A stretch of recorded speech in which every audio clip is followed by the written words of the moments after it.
ქათმის კუჭმაჭი ნიგვზით. ჩვენ დაგჭირდება 1 კილო მოხარშული ქათმის კუჭები, ჩავყაროთ წყალში, არაფერი არ ჭირდება, საათიდან საათნახევრამდე ვხარშავთ. თავარია იყოს მაქსიმალურად რბილი. ესეთი. როგორც კი გაცივდება, დავჭიროთ წვრილად. ჩვენ დაგჭირდება 100 გრამი ნიგოზი, ახლა დავაბლენდერეთ ესე. ხმელი კონდარი. წვრილად დავწვრათ ქინძი რომ შიგნით შეურიოთ. ახლა ავიღოთ ნიგოზი, 2 სუფრის კოვზი ღვინით ძმარი. კონდარი.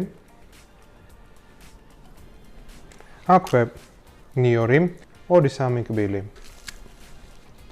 გემოვნებით მარილი. ახლა კარგად მოურიოთ.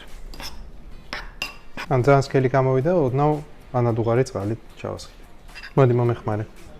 ესე, მიდი. თავი კუჭმაჭოლოგი. წესით უნდა ჩავდოთ ბროწეული.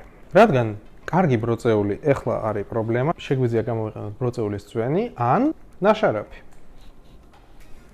ჩაის კოვზი. ნაშარაფი მისცემს თავისებურ სიმჟავის სითბოს. გადაუშვი. ოჩახ.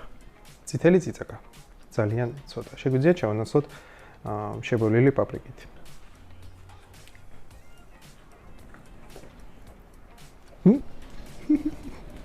ქათმის კუჭმაჭი მზად არის. ბავშვებს ძალიან მოეწონათ. იმედი მაქვს თქვენს მოგეწონებათ. გამოთ. მეც დაგიდებ, კაი.